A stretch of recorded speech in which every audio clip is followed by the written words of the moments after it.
Monday, September 20th, advanced class. We're going to be talking about a quizzy thing, and then talking about a new story thing, and then going from there. E-learning day coming up on Friday. If you're a home child watching this, you will not be coming into the building on Friday. We still have school, just not here in the building. And then you're also missing giant white room, although you can probably tell things look different because it's a whole different giant white box that we get to live in right now. And then did the sadness already. To there, the more torturing of kids, so we're good to go on that one. Did the torturing of kids there as far as the IXL goes. I do not have an IXL for you this week, for those of you who are really looking forward to it. Maybe next week, we'll see. No. For the quizzy thing, if you got below a 22 out of 30, you can fix it, because we're going to be going over and talking about the answers here in just a moment, and you are more than welcome to resubmit it. You are welcome to do that as we're going over it, or you're welcome to turn it in later on. If you fix it and resubmit it, you also have to email me. If you don't email me, I will never know that you did the fixie and resubmitty thing. The highest grade you can get is a 22 out of 30. So if you fix it and get a perfect score, it only brings you up to a 22. So if you got a 20, it's still up to you to fix it, and that is up to you on that one. If you got higher than a 22, you can fix it, but it doesn't raise your score because you're already above the 22. But if that just brings you happiness to hit the buttons and then just pet the iPad screen, I completely understand that. But that is up to you as far as that part goes. Overall, kids did pretty well on this quiz. That's the good news. The bad news is, because you did well, I get to make the next round of questions a little bit tougher. Because now that you guys have demonstrated that you are learned and you're not big dum-dums, I get to try and make the next one we do a little bit on the tougher side. And so that'll be, it balances out. As you guys get better, I get to make things harder, and then you guys get to raise up, and we get to go from there. So we'll try to help you guys as best we can. Oh, by the way, this is also why on the Canvas thing it said you had 3 attempts, and I told you had 2 attempts, because if you used both of your attempts and you still have a third one left over, because it said you had 3, this is where the third one would come in. But if you used all 3 of your attempts, then you'd be out of luck right now. So that's why I told you you had 2 and Canvas said 3. I was planning ahead for some of the kids who struggled. I was trying you guys today. All right, Smitty thing, let's go from there, and ciao. So, end of quiz, we're going to talk about all the questions that are up there. There were 2 questions that we almost got a perfect score on. Between you and third period, there was 1 question not a single kid missed, and every single kid in both classes got it right. There's a second question that only 1 kid missed in both classes. Because the nice thing about Canvas is it gives me like these nice little statistics at the end. There's 1 question that almost half the kids missed. Every other kid in this class got that question wrong. And so at the end, I'll show you which one was which. The ones that we did really well on, the ones that we did really poorly on. My question to you will be, as we go through, see if you can figure out which question it is that we did really well on, and then which one we did really horribly on. And we're going to see if you guys can figure it out at the end. All right, as we get into the story thing, let's see.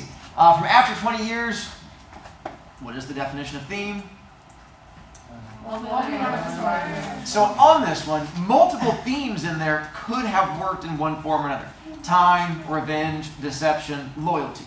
Only one of them worked well for all 3 characters, Jimmy, Bob, and then the random policeman guy. And the one that works well for all 3 of them, well, one, time is not a theme. What would time be? Setting. There, that's partially the setting. So between revenge, deception, and loyalty, there is no revenge in the story because, I mean, he sends him to jail, but not out of revenge. He just does it because he's a criminal. So that means it comes down to deception and loyalty. In deception, there's only one person who really tries to be deceiving, and so it does not apply to all 3. So the one that applies to all 3 characters, loyalty. So loyalty was the one that tried to apply to as many as possible. And then, yeah, I was entertaining myself with Among Us answers. For those of you who got excited and realized about the whole thing, I made one random answer Among Us because that's how I entertain myself, because writing quizzes can be boring.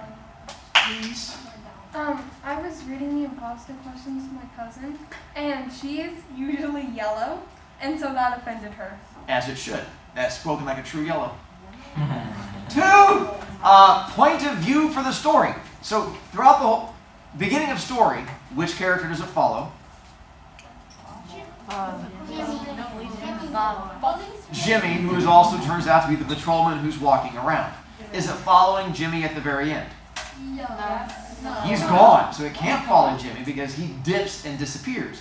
So if it's following Jimmy at the beginning and not following Jimmy at the end, what does it have to be? There you go. The only other option up there is first person, but Officer Jimmy wasn't telling the story, so it can't be first person. So that just, and it never follows Silky Bob, really, so then you have the third video. So hopefully that one worked out for you guys there. Jimmy's most difficult, so internal challenge, decision he has to make. What big decision, when Jimmy realizes who Bob is, what decision does he have to make? There you go. When he realizes his best friend is turned out to be a criminal, he has to decide, do I arrest my best friend or do I just let him go? And apparently he's loyal to the police officers, so he decides to turn in his friend. Snitches get friends in jail. I think that's how it goes. This was when Jimmy, the guy at the very beginning, is going along and trying doors. And he first stumbles across Bob. Bob does something that lets Jimmy realize who he is. What is the thing Bob does? And in the story, Bob sort of starts talking before Jimmy gets a chance. Because Jimmy's going around, because Jimmy, once again, his best friend, is like, well, I'm a police officer. I'll just walk the street. I'll find my friend. We'll have dinner and like that. As he's going along trying the doors, he sees a guy in the doorway. Before Jimmy can talk, Bob starts talking because he's a criminal and here's a policeman. So Bob tries to not get arrested, and he was like, no, nothing wrong is going on here. I'm completely innocent. That's why I'm standing in this doorway. I'm not trying to break into the place. And he starts fast talking the cop and then lights up his cigar. And that's when all of a sudden Jimmy's like, oh man, my best friend's a thug. And he realizes he's now going to have to arrest his best friend. We've all been there. Yeah. Thanks for rolling with me on that one. Let's see. At the end of the story, when he reads the note, who does Bob discover Jimmy was the whole time? So I took either a policeman or patrolman from the very beginning, not the guy at the very end. That's not who Jimmy was. The guy who claims to be Jimmy is not actually Jimmy. That's just a random cop who showed up. So then that way Jimmy does not have to look his friend in the eye when he arrests him. Because apparently arresting your best friend and sending him to jail is a sad thing. So he was like, it's much like when you're trying to break up with that person and you send them a note to break up with them, as opposed to like doing it face to face. Jimmy does the same thing. He just sends a note for his breakup thing as opposed to doing not a note, a text for you guys. Because I guess you guys don't break up over note, you break up over text. Jack? Does cop count for it as well? I don't know what to say. Fair. Okay, I go with no. Okay. Let's see, so when Bob at the end realizes that this cop is not actually Jimmy, there's two things about that cop that makes him realize it. Those two things being? Height and nose shape. There you go. And so one, he grows up to be taller. The nose shape thing, so a pug nose is when your nose sort of goes up at the end like a little ski slope when it comes down. Like the pug dog that runs into a window and his nose looks like it's got smashed upwards, that's a pug nose. A Roman nose is when you have like a little bumpy, ridgy thing here where it sort of like goes out that direction. That's considered a Roman nose. And so your nose over time does not go and then grow out the other direction. So that's why he was like, there's no way you can be the same person because noses don't change. I mean, he could have grown, but they left each other at 18. And typically you don't continue growing a whole bunch after 18. This one was my, can you figure out how to use Google? I figured if you don't know what staunch is, you can Google the answer. And which of those definitions works for staunch? There you go. I just wanted to see if you guys could actually Google a thing and figure out an answer. Since I told you you can Google to see if you Google. I use context. Others of you use context clues, which is like a Google in your brain. But not everyone has a Google in their brain, so they had to use a Google on their iPad.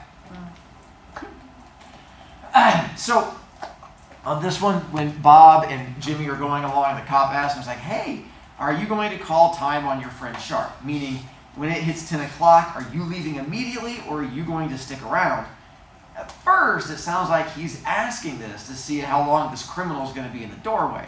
And it turns out that's not why he was asking. When we get to the end of the story, we find out that was actually a foreshadowing thing to find out why he was going to be there. And what was his real reason? Because if Bob had said, nope, I'm leaving right at 10, what would Jimmy have had to do? There you go. Been like, oh, really? Well, sucks to be you. You're under arrest. High five. And he would have arrested him right then. So that was why he's like, oh, I can go find my friend to do it. Then I don't have to arrest you in my face and watch you cry. Much better. So one of these is not part of the plot because it's character. So that was why I tried to throw it up there. Which one of those is character and not plot? There you go. The fact that Bob is scarred on his face and so that's the one that's not plot, that's just a straight up character. Which one of these is weakest? So this goes back to the fisherman. Oh. Whenever on the green sheet I had you guys do character descriptions and you would write the character description, do you remember what I keep beating into you with character descriptions? Cannot relate to more than one character. That's like the only thing I've given you on character descriptions. One of these can relate to more than one character. So as you go through it, King, does anyone else in that story have a daughter? No, only one that works. Does anyone else discover the secret of the doors? No. I mean, technically the boy does when he opens the door and he gets eaten or gets married to a hot chick. It doesn't really count. Is anyone else an old magic being? No. Now, if I had just put old, that would have been a wrong answer. Because what age is the fisherman? What age is the genie? Is not magical. There you go. That's why I said if I had just put old. But I didn't, and that's why that one would not work. Okay. Gardener's son, does anyone else love the girl? Yes. There you go. So that's why that one does not work. More than one person loves the girl. So there you go. Archaic language, when you guys go home and use it to sass your parents, why does archaic language work for sassing parents? Because it shows how much Shows you have power over your parents. So in the story, what does it do? It shows how the fisherman gains power. The idea is over the course of the story, it shows how the fisherman goes from being a weak little wussy man to having control over a genie and keeping him in a little box. So, what two things fight in the story? Genie versus There you go. A genie on one side, fisherman on the other, and then what goes in the middle? That's all it came down to. Kids who missed this one, you usually missed it because they did not Google or not look up how to spell genie. If you did not look up how to spell genie, then it would end up costing you points. I took either versus or VS or VS dot, and you could have done them in either order. Fisherman or genie, genie or fisherman, versus VS or VS dot. Yeah. I did versus dot and I got it wrong. VS dot? No, VERSUS dot. Did you put a dot on it? Yeah, because you lost it, you should put a dot on it. Oh. Yeah. You put the dot when it's an abbreviation. You don't put a dot when it's not an abbreviation. I put the dot before and after it, and I got it wrong. Yeah, because you don't put a dot in there. That's the same thing. Yeah. No, with the VS. Okay. So you put genie VS dot. No, I put genie dot VS dot. Yeah, that would be completely wrong also. Oh, okay. You can't just put random dots into it. But I like dots. They're pretty. So yeah. From Lady and the Tiger. The very last paragraph is where the thing says, now I ask, what do? You had to open the door or something like that. Settle down. And so, what would that point of view be? Second person. I had kids ask and complain, like, can't it be first person? Because at the very end it says, now I ask you. And I said, yes. Except the answer here says, first person from the point of view of the princess. It was not first person from the point of view of the princess. It was first person from the point of view of a random narrator. It was definitely not the princess asking. So that's why that first person does not work and the second person does. Johnson? Think you could scoot over a little bit? Okay, thank you. You do realize it's right there also, so I can make fun of you? Oh, That was a fun thank game. you. Yeah, you're welcome. Making fun. I like when I make fun of kids and they thank me. So back to Story Mountain. What's the very beginning of Story Mountain? And then? Rising. And then? Climax. And then? Falling.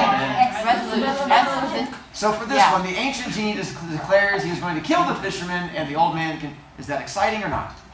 No. The fact that you have to decide makes it kind of worrisome. Yes. So the fact that there's any excitement at all means there's only two options to choose from, which would be Climax. And rising action. Yeah. Did I make rising action an option? No, so I chose There. climax. So that was why I did not make rising action an option, because I was afraid if I put rising action on there, kids would try to choose rising action. So I was like, I'll just completely remove the rising action. In theory, making it easier, because you know it's not going to be the boring beginning stuff, it's not at the very end, and it shouldn't be falling action, and you know, you shouldn't self-report. And then finally, the story is taking place in the year 2157 in the future. That's boring at the start of the story, so it's going to be, there you go, which then comes down to, did you spell it correctly? That was all 15 questions. I feel the same way. All right, now, Yeah, read that. let's see your thoughts. Can you figure out, of those 15, which was the one that every single kid got correct in both classes? Omar? Not important plot point. What number? 9. Number 9. All right, could be. And Grabinski? Story not an exciting part. 14? Yeah. All right. And hello. Question 2.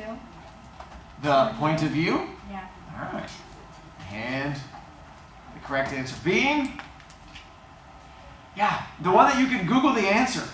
That was the one that every kid got correct. Oh, yeah, duh. Yeah, the staunch one. Amazing. Now there was a second one that only one kid missed. 98% of every kid who took it got it right. And that was the last one. So that was the very end of it when it was talking about the fun they had. That was the one that only one kid missed because they misspelled exposition. Oh, Yes. Which kid got it wrong? I'm not telling you that part. I literally just It could be you. Go back and look up and find out. Look, Find I know out it if wasn't you. me because I know how to spell exposition because I checked spell check. That would be the way to do it. Then, which one was our lowest one that was like in the 50% because half the kids got it wrong? Omar?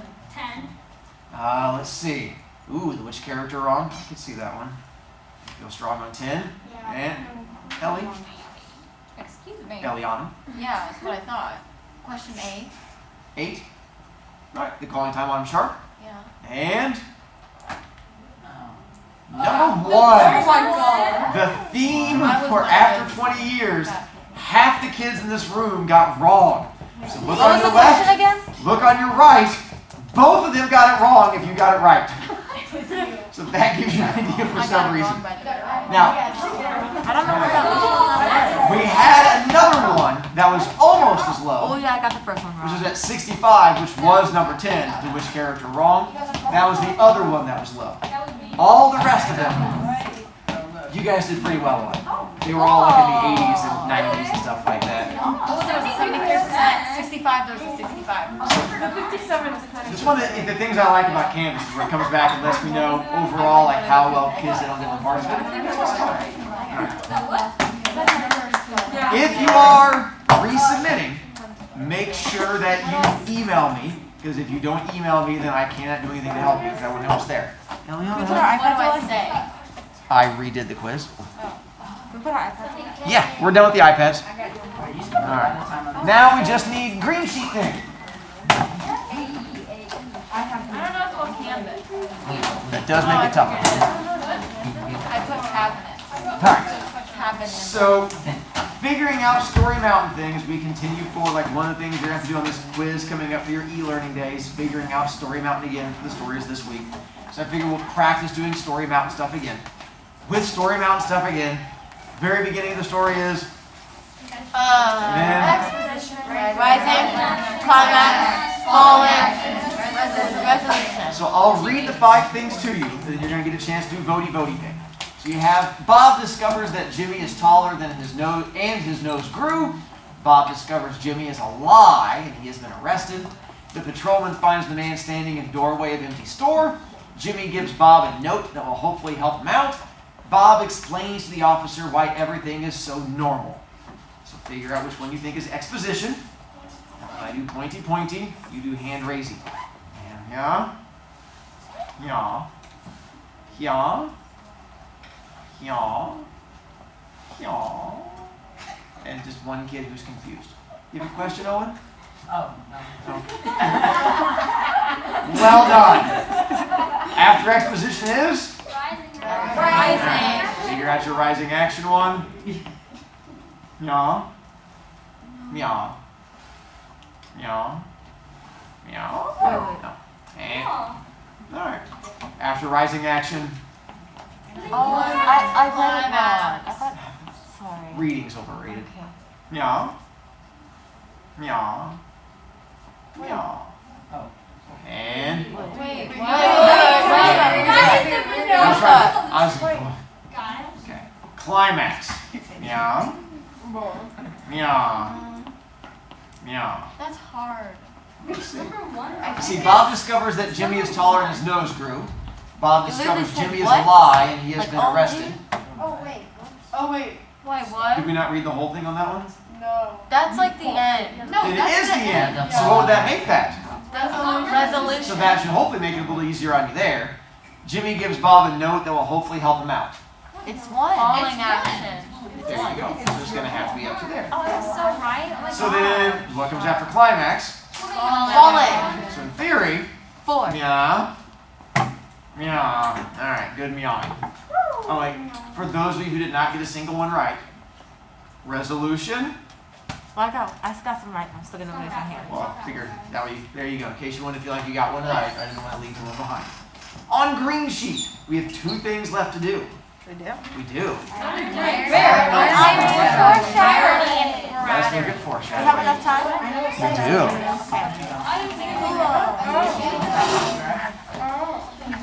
Have you guys experienced foreshadowing before? Yes. Do we know what foreshadowing is? Yes. So you can write it down without me giving you a definition? No. Absolutely not. I don't actually know what it is. I don't know the definition. Like I know it's for. Let him do it. There, so then, what do we know about it?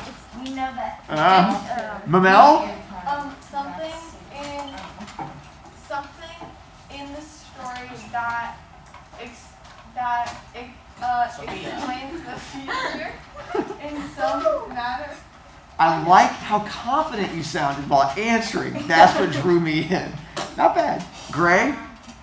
It's basically an event happening that's trying to let the reader know that, hey, this is going to happen. That sounds like a translation. I can dig that. Joey? An omen/message that'll tell the reader what will happen next in the story. Could also be a warning. Did you say omen? Yes. Just checking. What language are you? I'm going to use the word clues, but that's the. I was gonna say hints. Oh, if only I'd called on you. I was Hello. gonna say stuff. I know. So hints or clues in the story that help you tell the future. I think that's what Manel said. Little things hidden in the story that are going to help you figure out what happens in the future in the story. We're writing this on the green sheet, right? On the green sheet in the spot that says foreshadowing. Yeah. Okay. Wait, I put All right. That should help out the home children. All right. Home children, I'm getting ready to give them a copy of a story, so you'll just get a copy of story tomorrow when you come back to this life place, or you can find a copy of it on Canvas. So I'm going to go ahead and stop the recording bit so you should be good to go.